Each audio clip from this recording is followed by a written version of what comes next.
উপস্থিতি, আসসালামু আলাইকুম। আল্লাহু আকবার, ইসলাম, ঈমান, ইহসান।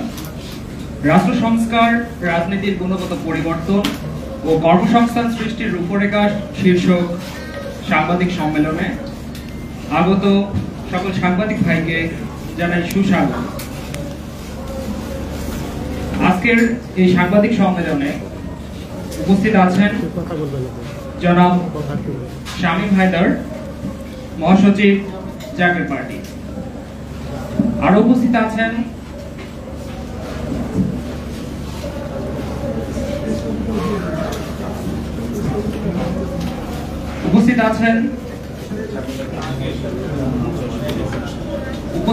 জনাব মোহাম্মদ রবিউল ইসলাম রবি, সাধারণ সম্পাদক, জাকের পার্টি ছাত্র ফ্রন্ট কেন্দ্রীয় পরিষদ। এ পর্যায়ে জনাব শামীম হায়দার, মহাসচিব, জাকের পার্টিকে মঞ্চে উপবিষ্ট হওয়ার জন্য বিনয়ের সাথে অনুরোধ জানাচ্ছি।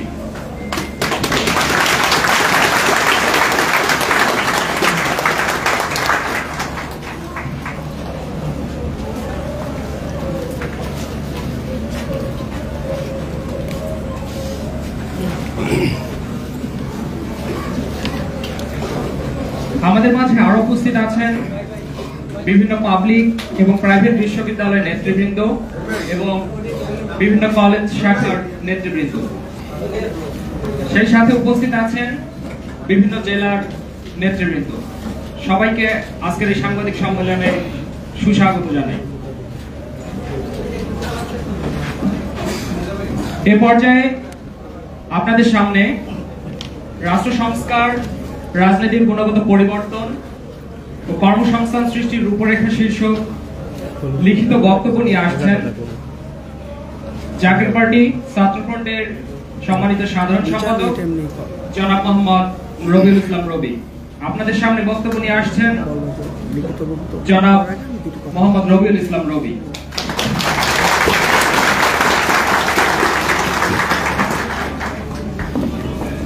নাহমাদুহু ওয়া নুসাল্লি আলা রাসূলিহিল কারীম, আম্মা বাদ, আউযু বিল্লাহি মিনাশ শাইতানির রাজীম, বিসমিল্লাহির রহমানির রহিম। জাকের পার্টি ছাত্র ফ্রন্টের পক্ষ থেকে প্রথমেই আপনাদের সকলকেই লাল গোলাপের শুভেচ্ছা এবং অভিনন্দন জানাই, এবং আন্তরিকভাবে আমি অভিনন্দন জানাই আমাদের প্রাণপ্রিয় মহাসচিব মহোদয়, উনি আমাদের মাঝে উপস্থিত হয়েছেন। উপস্থিত আছেন আমাদের প্রতিষ্ঠাতা সভাপতি, সাধারণ সম্পাদক, আপনারা জানেন, যিনি আমাদেরকে তিল তিল করে আজকে এখানে নিয়ে আসছেন, মাহবুবুর রহমান হায়দার সাহেব। আমি তিনাকে শ্রদ্ধা করে শুধু স্মরণই করছি না, আজকে এখানে আসার পেছনে ওনার অনেক অনেক অনেক বড় অবদান আছে, এবং আজকের যিনি মহাসচিব আছেন ওনারা আমাদেরকে হাতে তালে করেই প্রকৃতপক্ষে এখানে নিয়ে আসছেন। এই জন্য ওনাকেও আমি আন্তরিকভাবে ধন্যবাদ জানাই যে আমাদের আমন্ত্রণে উনি আমাদের এখানে উপস্থিত হয়েছেন এবং আমাদেরকে উৎসাহ দিয়ে আসছেন। একই সাথে আমাদের সাথে উপস্থিত আছেন হুমায়ুন কবির সাহেব সহ আমাদের কেন্দ্রীয় নেতৃবৃন্দ, জাকের পার্টির একান্ত প্রেস সচিব সহ মিডিয়া উইং এর সমস্ত নেতৃবৃন্দ, ছাত্র ফ্রন্টের সকলকে নেতৃবৃন্দ, সকলকে আমার অন্তর থেকে সালাম। আসসালামু আলাইকুম ওয়া রাহমাতুল্লাহি ওয়া বারাকাতুহু। আমি লিখিত বক্তব্য পাঠ করার আগে আমি শুধু আপনাদেরকে কিছু কথা বলবো, তারপর আমরা লিখিত বক্তব্যের দিকে যাব। আমাদের এই ছাত্র ফ্রন্টের ইতিহাস একটি গৌরবোজ্জ্বল ইতিহাস। আপনাদেরকে আমি আহ্বান জানাবো, আমার মিডিয়া ভাইরা, প্রাণপ্রিয় মিডিয়া ভাইরা যেখানে উপস্থিত হয়েছে, আমাদের ইতিহাসটিকে আপনারা একটু ফলো করে দেখবেন। অতীতে যতগুলি রাজনৈতিক দল, বিশেষ করে ছাত্র সংগঠন, আমি কারো নাম নিয়ে উল্লেখ করছি না, প্রত্যেকের রাজনীতির ইতিহাসে একটা কলঙ্কিত অধ্যায় খুঁজে পাবেন। কিন্তু আমি দৃঢ়চিত্তে বলতে পারি, প্রতিষ্ঠা লগ্ন থেকে জাকের পার্টি ছাত্র ফ্রন্টের একটা কলঙ্কিত অধ্যায় কেউ বের করতে পারে। এটা হলো আমাদের সবচেয়ে বড় গৌরব এবং সবচেয়ে বেশি অহংকার, এবং আমরা দেশ এবং জাতিকে জানিয়ে দিতে চাই, আমরা শিক্ষা নয়, সুশিক্ষার মাধ্যমে একটি সুষ্ঠু, সুন্দর এবং সুজলা সুফলা শস্য শ্যামলা আমার এই বাংলাদেশ আমরা উপহার দিতে চাই, যেটার জন্য আমরা কাজ করে যাচ্ছি। আমরা অতীতে দেখেছি বিভিন্ন দল বিভিন্ন সময়ে ক্যাম্পাস ভিত্তিক রাজনীতি এবং এলাকা ভিত্তিক রাজনীতিতে প্রভাব বিস্তার করার ক্ষেত্রে এক দল আরেক দলের উপর প্রতিহিংসার রাজনীতিতে লিপ্ত হয়ে যায়, যেটার ইতিহাস জাকের পার্টির কথায় কেউ খুঁজে পাবে না। তাই আমি আপনাদেরকে উদাত্ত আহ্বান জানাবো, জাকের পার্টির ছাত্র ফ্রন্ট শুধু শিক্ষা নয়, আমরা সুশিক্ষা স্থাপন করতে চাই দেশের ভিতরে। কারণ শিক্ষা আসছে, শিক্ষাকে আমরা অবশ্যই শ্রদ্ধা করি, কিন্তু এই শিক্ষাই কিন্তু আবার বৃদ্ধাশ্রমের দিকে ধাবিত করেছে। তাই আমাদেরকে সুশিক্ষায় শিক্ষিত হবে, যে শিক্ষায় এই জাতি মাথা উঁচু করে দাঁড়াতে পারে। তো আমি আর কথা বাড়াবো না, যেহেতু এখানে আমাদের সমস্ত নেতৃবৃন্দ চলে আসছেন। স্বাগতভাবে সামান্যভাবে যদি আমাদের সম্মানিত মহাসচিব মহোদয় এখানে আছেন, আমার লিখিত বক্তব্য পেশ করার আগে আমি সবিনয় অনুরোধ করব যে উনি যদি দয়া করে আমাদের এই ছেলেদের উদ্দেশ্যে জাতীয় মঞ্চে দয়া করে কিছু বলেন, সেই জন্য ওনাকে আমি সবিনয় অনুরোধ করছি। জাকের পার্টির মহাসচিব জনাব শামীম হায়দার সাহেব আমাদের সামনে শুভেচ্ছামূলক কোনো বক্তব্য যদি দয়া করে দেন, আমরা খুবই উপকৃত হব। ধন্যবাদ আপনাদের সবাইকে। এরপর আমি লিখিত বক্তব্যে আসব। আউযুবিল্লাহি মিনাশ শাইতানির রাজিম, বিসমিল্লাহির রহমানির রহিম। জাকের পার্টির ছাত্র ফ্রন্টের অত্যন্ত সময়োপযোগী এবং এই মুহূর্তে জরুরি, অতীব প্রয়োজনীয়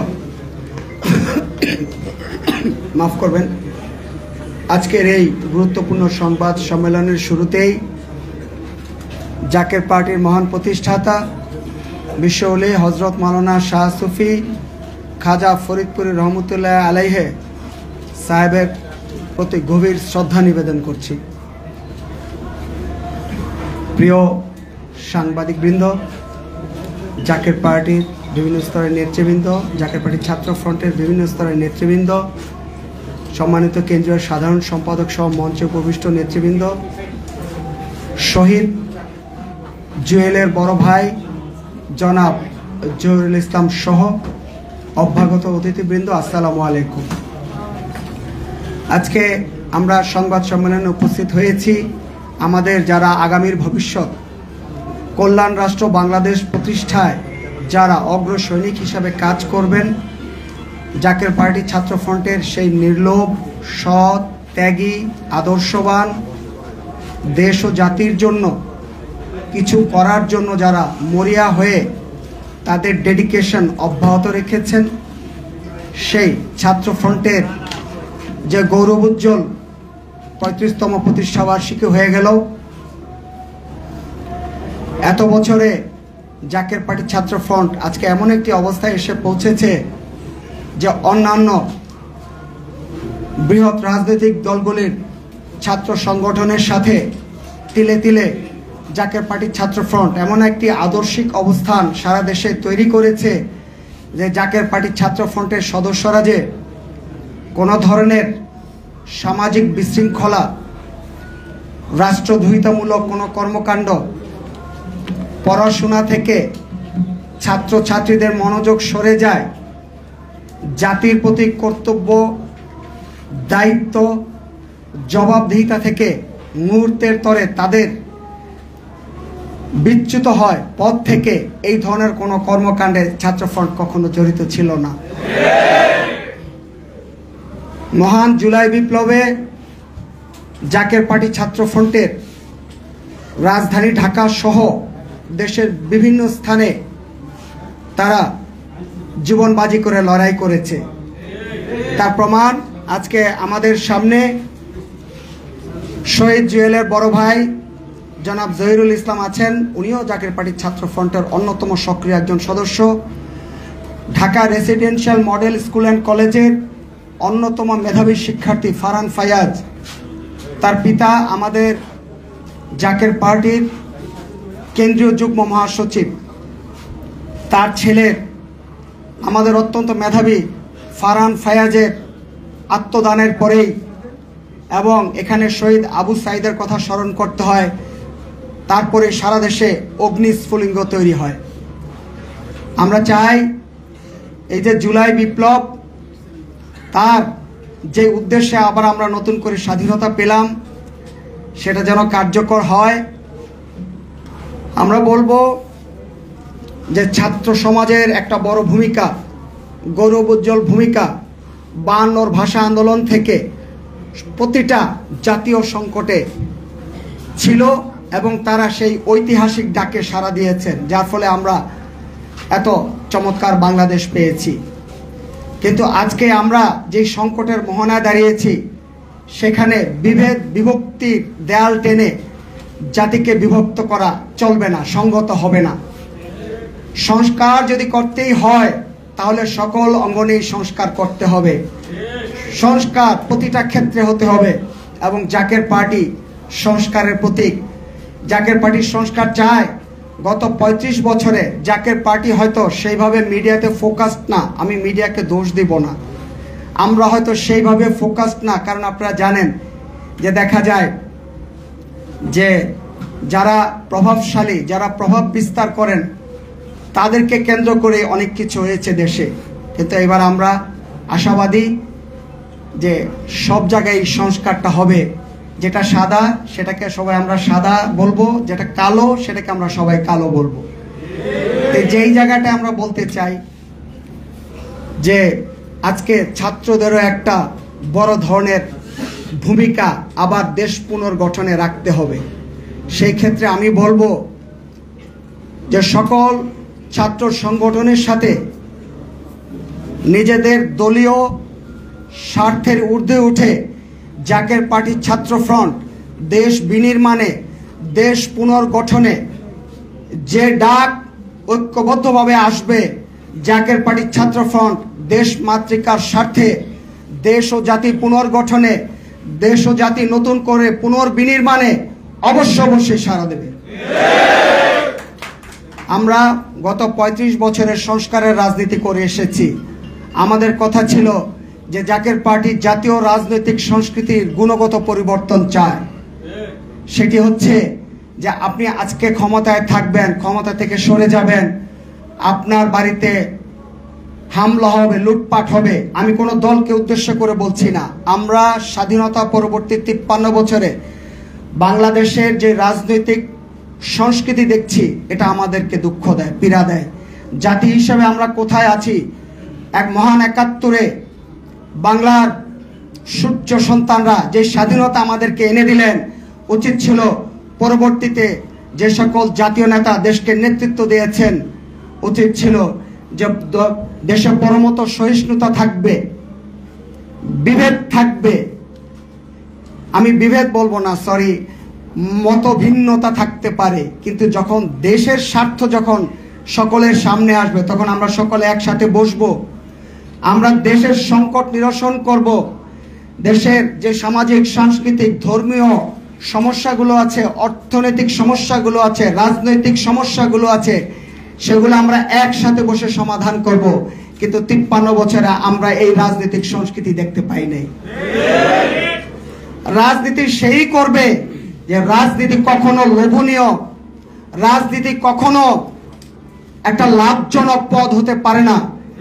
দেশ মাতৃকার জন্য যারা নিজেদেরকে আত্মোৎসর্গ করবে, যারা নিজেদেরকে বিলিয়ে দিবে, যারা জন্মগতভাবে আপনার প্রযুক্তির ভাষায় বলে বিল্ট ইন, যার হৃদয়ে সেই মমতা, দেশ মাতৃকার প্রতি টান, দেশপ্রেম যার হৃদয়ে প্রথিত, তাদেরই জাতীয় রাজনীতিতে আসা উচিত। এমপি পদ, মন্ত্রী পদ, উপজেলা চেয়ারম্যান পদ, ইউনিয়ন পরিষদের চেয়ারম্যান পদ, জেলা পরিষদ চেয়ারম্যান পদ কখনোই কোনো লাভজনক পদ হতে পারে না।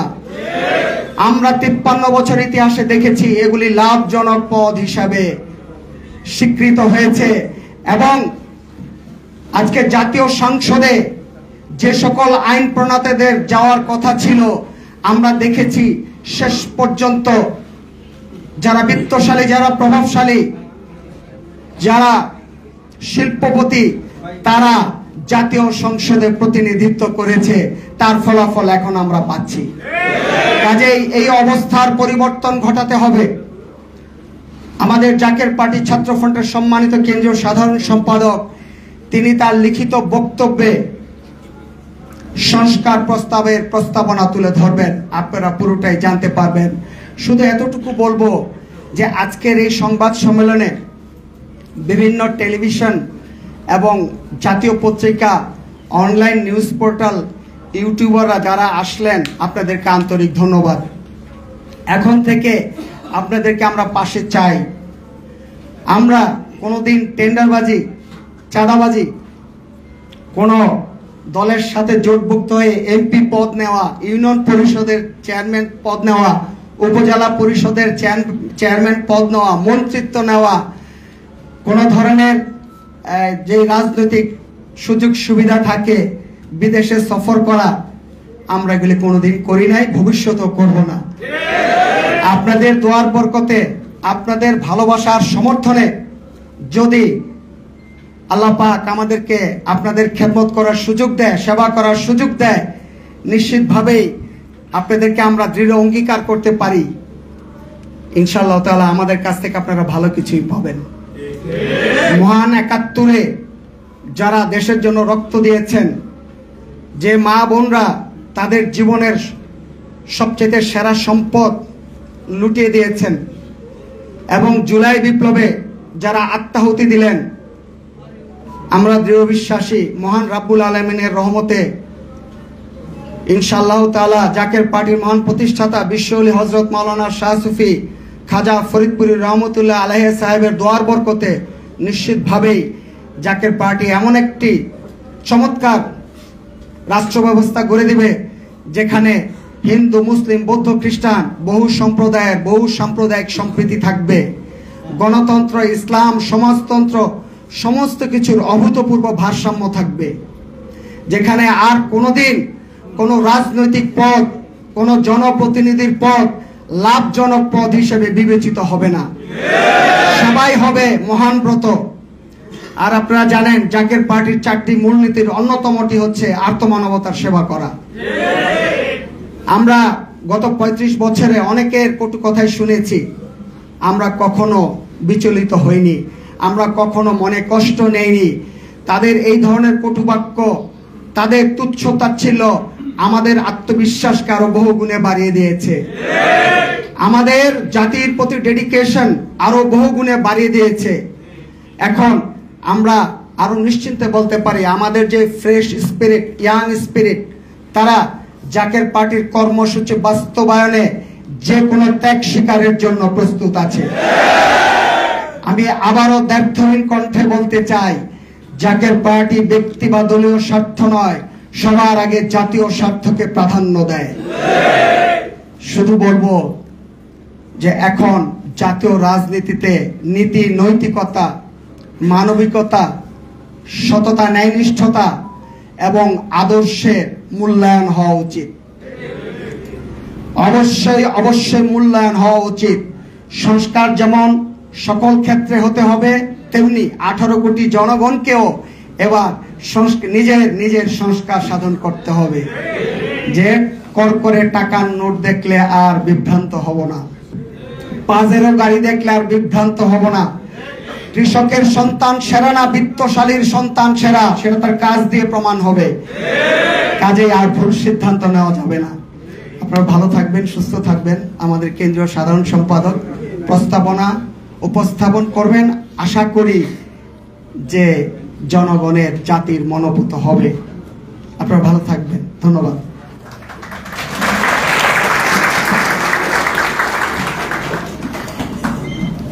অসংখ্য ধন্যবাদ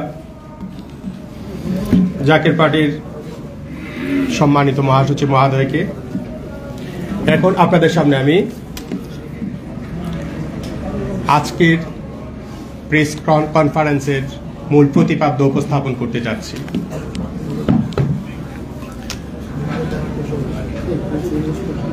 রাষ্ট্র সংস্কার, রাজনীতির গুণগত পরিবর্তন ও কর্মসংস্থান সৃষ্টির রূপরেখা শীর্ষক সংবাদ সম্মেলন জাকের পার্টি ছাত্র ফ্রন্ট।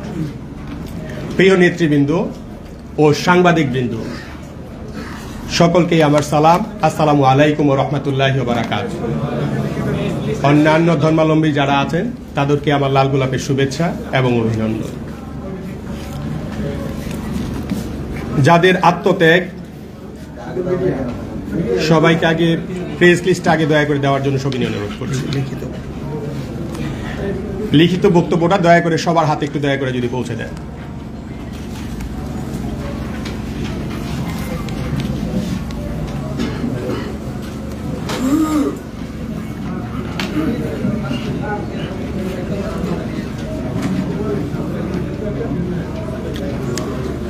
প্রিয় সাংবাদিকবৃন্দ, আসসালামু আলাইকুম ওয়া রাহমাতুল্লাহি ওয়া বারাকাতুহু।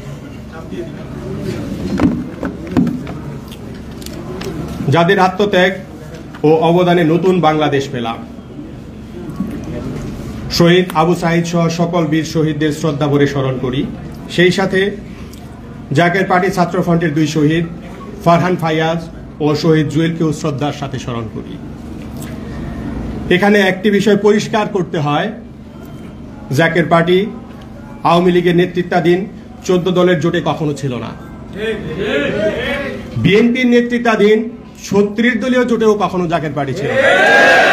এটা জাতির কাছে স্পষ্ট এবং পরিষ্কার করতে হয়। আমাদের বেশ কিছু দাবি আছে, প্রায় 16 দফা নিয়ে আমরা মূলত কথা বলবো, আপনাদের সাথে আমরা আহ্বান জানাবো। পর্যায়ক্রমে আমাদের ভবিষ্যতে আরো কিছু দাবি আসবে, আমরা সেটা সরকারকে প্রস্তাবনা দিব। 1 নাম্বার, যেহেতু আমরা কলেজ বিশ্ববিদ্যালয়ে থাকি, কলেজ বিশ্ববিদ্যালয়টাই আমাদের প্রথম স্টেপে আসবে। বিশ্ববিদ্যালয়গুলো আজ শরৎপ্রাপ্ত বেকার কেন্দ্রে পরিণত হয়েছে। বিশ্বায়নের যুগে উন্নত মানের শিক্ষা কার্যক্রম এবং উন্নত দেশগুলোর সাথে তুলনামূলক মানদণ্ডের ধারে কাছেও আমরা নেই। স্নাতকোত্তর ডিগ্রি নিয়ে যখন আমাদের তরুণরা কর্মক্ষেত্রে যায়, তখন দেখা যায় শ্রমবাজারে যে শ্রম ভাতা পায় তাতে মর্যাদাপূর্ণ জীবনযাপন করা সম্ভব হচ্ছে না। প্রকৃতপক্ষে দেশের শিক্ষার মান আন্তর্জাতিক মানে উন্নীত না করে শুধু সার্টিফিকেট ধরিয়ে দেয়, এটা দেশের মেরুদণ্ড ধ্বংস করে দেয়ার দুঃখজনক পদপীঠ সৃষ্টি করা হয়েছে। বর্তমানে দেশে শিক্ষিত বেকারের সংখ্যা 33%।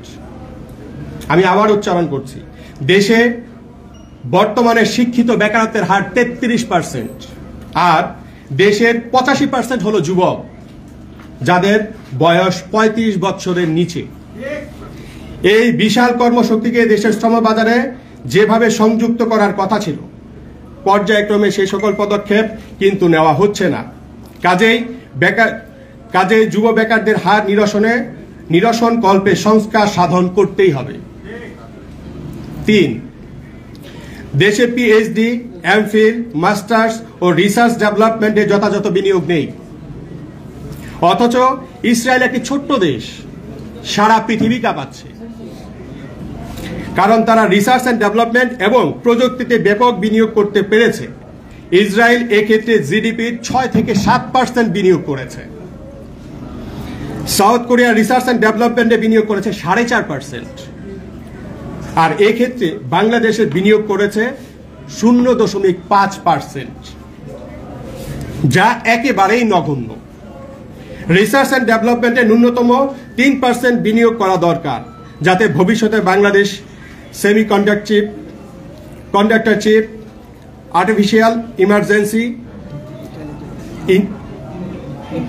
Artificial intelligence, DNA sequencing, cancer vaccine থেকে শুরু করে উন্নত মানের প্রযুক্তি যাতে উদ্ভাবনীয় চিন্তা চেতনা এবং বিকাশ ঘটে, সেই জন্য সর্বপ্রথম রিসার্চ অ্যান্ড ডেভেলপমেন্টে বিনিয়োগ করতে হবে।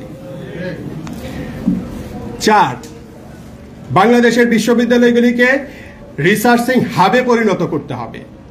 এখনো অধিকাংশ বেসরকারি বিশ্ববিদ্যালয়ে পিএইচডি কার্যক্রম নেই। আবার যেসব বিশ্ববিদ্যালয়ে পিএইচডি দেওয়া হয়,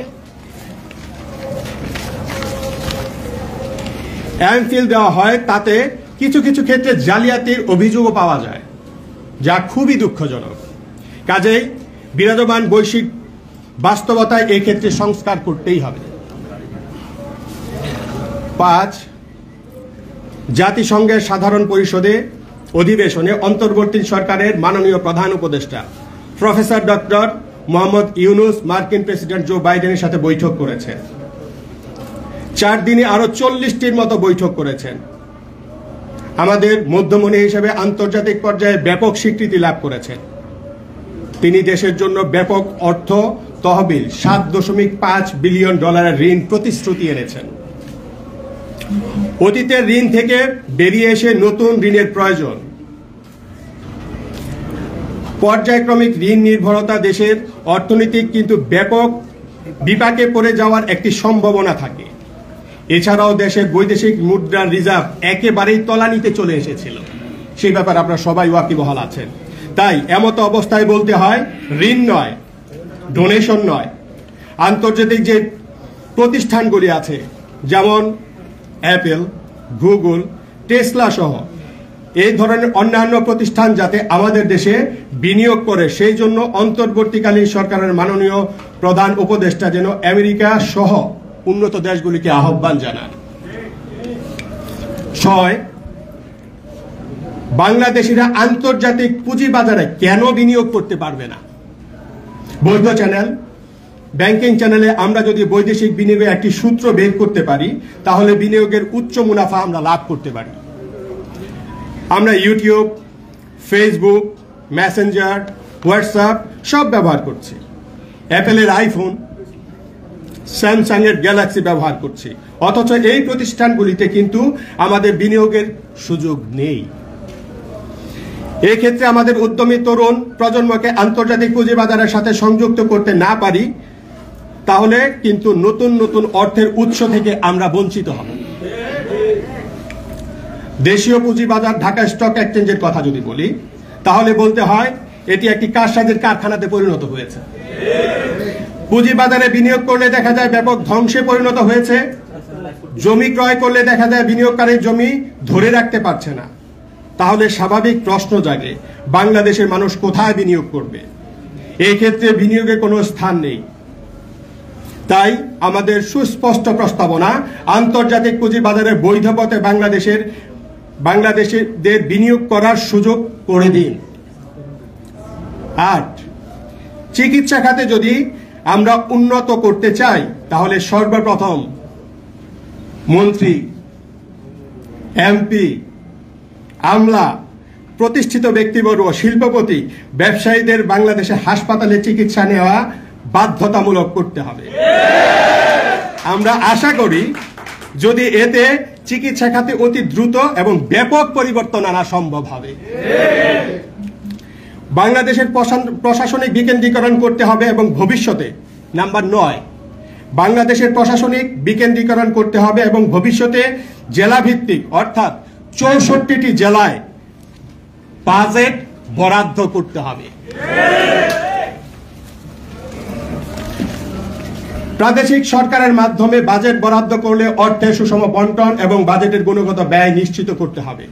এই ক্ষেত্রে জেলা পর্যায়ে শিক্ষা উপমন্ত্রী, স্বাস্থ্য উপমন্ত্রী থাকবে, তবে জাতীয়ভাবে কিন্তু পুলিশ বাহিনী, সামরিক বাহিনী একটিই থাকবে, কেননা এই ক্ষেত্রে জাতীয় নিরাপত্তার বিষয়টি প্রশ্ন থাকে। জাতীয় নিরাপত্তার প্রশ্নটি আছে, কিন্তু তৃণমূল পর্যায়ে সর্বস্তরের মানুষকে মূল অর্থনীতির স্রোতধারায় যদি অন্তর্ভুক্ত করতে হলে, অর্থের সুষম বন্টন নিশ্চিত করতে হলে আমাদেরকে অবশ্যই জেলা পর্যায়ে বাজেট বরাদ্দ করতে হবে। প্রতিটি জেলা মহানগর সদর দপ্তরের মাধ্যমে বাজেট বরাদ্দ করতে হবে, যাতে প্রকৃত বৈষম্যহীন একটি বাংলাদেশ আমরা পাই। উদাহরণস্বরূপ বলতে হয়, ঢাকা মহানগর উত্তর দক্ষিণ সিটি কর্পোরেশন যদি $1 বিলিয়ন বাজেট হয়, আমি আবার উচ্চারণ করছি, ঢাকা মহানগর উত্তর এবং দক্ষিণ সিটি কর্পোরেশনের যদি $1 বিলিয়ন বাজেট বরাদ্দ হয়, দেখা যায় যে রংপুর সিটি কর্পোরেশন পায় মাত্র $80 মিলিয়ন। এই ধরনের বৈষম্য কেন্দ্রীয়ভূত অর্থনীতির কারণেই হয়। তাই দেখা যায় রাজধানী ঢাকা আর কুড়িগ্রামের মানুষের অর্থের তফাৎ অনেক বেশি আমরা দেখতে পাই। 10, ধর্ম পালন করার অধিকার থেকে কাউকে বঞ্চিত করা যাবে না। কালেমার ইসলামে আমাদের মুসলমানদেরকে অবশ্যই ঐক্যবদ্ধ হতে হবে। জাকের পার্টির মাননীয় চেয়ারম্যান মোস্তফা আমির ফয়সাল বলেছেন, সংখ্যালঘু শব্দটা আমরা অমর্যাদাকর মনে করি। সকলেই আমরা বাংলাদেশের নাগরিক, সকলে যাতে সমান মর্যাদা নিয়ে ধর্মীয় অধিকার, নাগরিক অধিকার অক্ষুণ্ণ রেখে যাতে জীবন যাপন করতে পারি, রাষ্ট্রকে এই দায়িত্ব যথাযথভাবে পালন করতে হবে। বাংলাদেশের চরমপন্থার কোনো ঠাঁই নাই। ইতিমধ্যেই আমরা লক্ষ্য করেছি, একটি অপশক্তি বিভেদ সৃষ্টি করার জন্য সামাজিক, ধর্মীয় ও সাংস্কৃতিক ক্ষেত্রে ফাটল সৃষ্টি করার অপচেষ্টা চালাচ্ছে। এই অপচেষ্টা প্রতিরোধ করতে হবে। ধর্মীয় বিষয়ে একে অপরের সাথে বিভেদে লিপ্ত থাকবে এ ধরনের ষড়যন্ত্রের পাতা ফাঁদে আমরা যেন কেউ পা না দেই। 11, বাংলাদেশের কেন্দ্রীয় ব্যাংক যেভাবে মনিটরি পলিসি নেবে তা সম্পূর্ণ স্বাধীনভাবে নেয় এবং বজায় রাখা নিশ্চিত করতে হবে, যেভাবে ইউএস ফেডারেল রিজার্ভ অটোমনি দিয়েছে। বাংলাদেশের ফিসক্যাল বডি থেকে মনিটরি বডিকে সম্পূর্ণ আলাদা রাখা দরকার, যাতে বাংলাদেশের কেন্দ্রীয় ব্যাংক টোটাল অটোমনি থাকে। বাংলাদেশের মুদ্রা ছাপানো না ছাপানোর সিদ্ধান্ত, সুদের হার নির্ধারণ করার পাশাপাশি বাংলাদেশের মুদ্রা নিয়ন্ত্রণের জন্য এটা অতি জরুরি। ভবিষ্যতে টাকা ছাপিয়ে যাতে উন্নয়ন প্রকল্প বাস্তবায়ন না করা হয় সেই দিকে কঠোর নজরদারি রাখতে হবে। অতিরিক্ত টাকা ছাপিয়ে সরবরাহের কারণে ডলারের বিপরীতে টাকার মান কিন্তু 40% পতন হয়েছে। তাই এই কাজ থেকে আমাদেরকে বিরত থাকতে হবে। 12, আমাদের বাজেট ঋণ নির্ভরশীল বাজেট করা যাবে না। বাজেট ঘাটতি অতীতে অনেক হয়েছে। এখন আমাদের ব্যালেন্স অফ পেমেন্ট নীতি দরকার। আমাদের রপ্তানির ভারসাম্য দরকার। অবশ্যই আমাদের আমদানির চাইতে রপ্তানি বেশি করতে হবে। আর আন্তর্জাতিকভাবে আমাদের যে সকল ঋণ নিচ্ছি ভবিষ্যতে এটা আর না বাড়ে। ঋণ নিয়ে যদি ঘি খাওয়া সেটা কোনোভাবেই টেকসই অর্থনীতি হতে পারে না। আমাদের ঋণের বোঝার জন্য ভবিষ্যৎ প্রজন্মকে খেসারত দিতে হবে।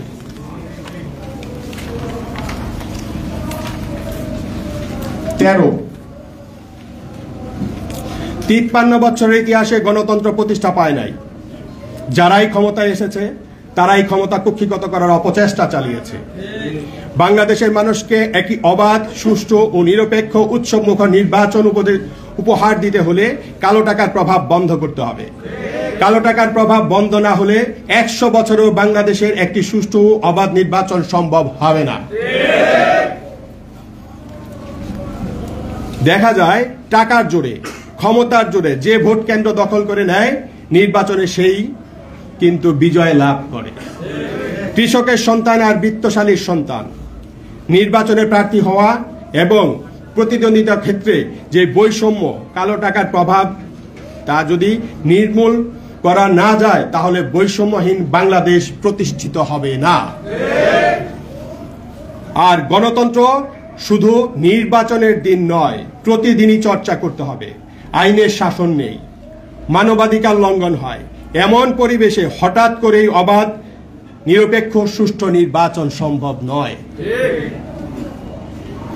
তাই আমরা চাই রাষ্ট্রের সঠিক সংস্কার মেরামত না হওয়া পর্যন্ত বাংলাদেশের কোনো নির্বাচন দেওয়া উচিত নয়। কারণ আমরা আবার অতীতের হিংসা, হানাহানি, রক্তপাতের দুঃখজনক সংস্কৃতিতে ফিরে যেতে চাই না। সেই ক্ষেত্রে প্রয়োজনে ভোটিং আসতে পারে। সকল আগাছা জঞ্জাল সম্পূর্ণ পরিষ্কার করার মাধ্যমে সম্পূর্ণ সংস্কার সাধনের পরে অন্তর্বর্তী সরকার যাতে ছোট বড় দল বিবেচনায় নয়, সকল দলের অংশগ্রহণে একটি গ্রহণযোগ্য নির্বাচন উপহার দেয়। 14, দেখা যায় যে দল ক্ষমতায় থাকে মিডিয়া তারা সব সময় প্রাধান্য পায়, ছোট ছোট দলগুলিকে মিডিয়া সময় দেয়া হয় না। এটা আওয়ামী লীগ, বিএনপি উভয়ই ক্ষমতার সময় দেখা গেছে। এই অবস্থা থেকে বেরিয়ে আসার জন্য একটি স্বাধীন মিডিয়া কমিশনের মাধ্যমে সকলের সমান অধিকার নিশ্চিত করতে হবে অথবা দিতে হবে। 15, পুলিশ বাহিনীকে কেউ যাতে লাঠিয়াল বাহিনী হিসেবে ব্যবহার করতে না পারে তা নিশ্চিত করতে হবে। প্রশাসন, সেনাবাহিনী এবং পুলিশ বাহিনীকে সম্পূর্ণ অরাজনৈতিক রাখতে হবে। 16, দুর্নীতিবাজ, ক্ষমতাশীল রাজনৈতিক আমলাদের গ্রেপ্তার করা হয়েছে, কিন্তু তাদের সাথে সকল অভিজাত ব্যক্তিবর্গ দেশ লুণ্ঠন করেছে। তাদেরকেও গ্রেপ্তার করতে হবে। ব্যাংকিং খাতে ঋণ দেওয়ার ক্ষেত্রে দেখা যায় 10 কোটি টাকার জমি দিয়ে 1000 কোটি টাকা ঋণ নেওয়ার প্রবণতা বাংলাদেশে আছে। এটা আর হতে দেওয়া যাবে না। পত্রপত্রিকার মাধ্যমে জনগণের অর্থের সঠিক চিত্র জনগণের সামনেই উন্মোচন করতে হবে, তাহলে দুর্নীতির লুটপাট শূন্যের কোঠায় রাখা সম্ভব হবে। রাষ্ট্রের টাকা লুটপাট করবে আর তাকে রাষ্ট্রদ্রোহী ঘোষণা করা যাবে না, এটা হবে না। ধন্যবাদ আপনাদের সবাইকে। জাকের পার্টি ছাত্র ফ্রন্টের পক্ষ থেকে আপনাদের সকলকে আসার জন্য লাল গোলাপের শুভেচ্ছা এবং অভিনন্দন জানাচ্ছি।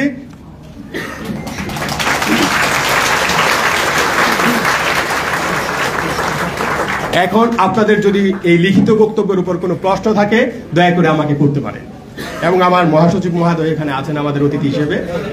ছাত্র ফ্রন্টের পক্ষ থেকে আমি আছি, আপনাদের যে কোনো প্রশ্ন যদি থাকে দয়া করে প্লিজ। সকলে আপনার নাম আর পরিচয় বলেন, প্রশ্ন করবেন।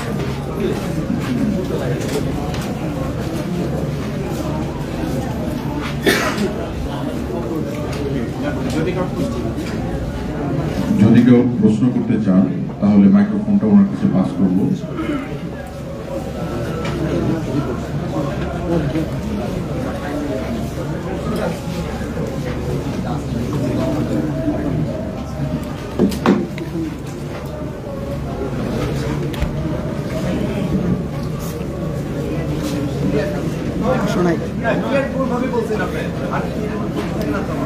তাহলে আরেকটা বিশদ জিনিস আমাকে বলতে হয় মহাসচিব হিসাবে।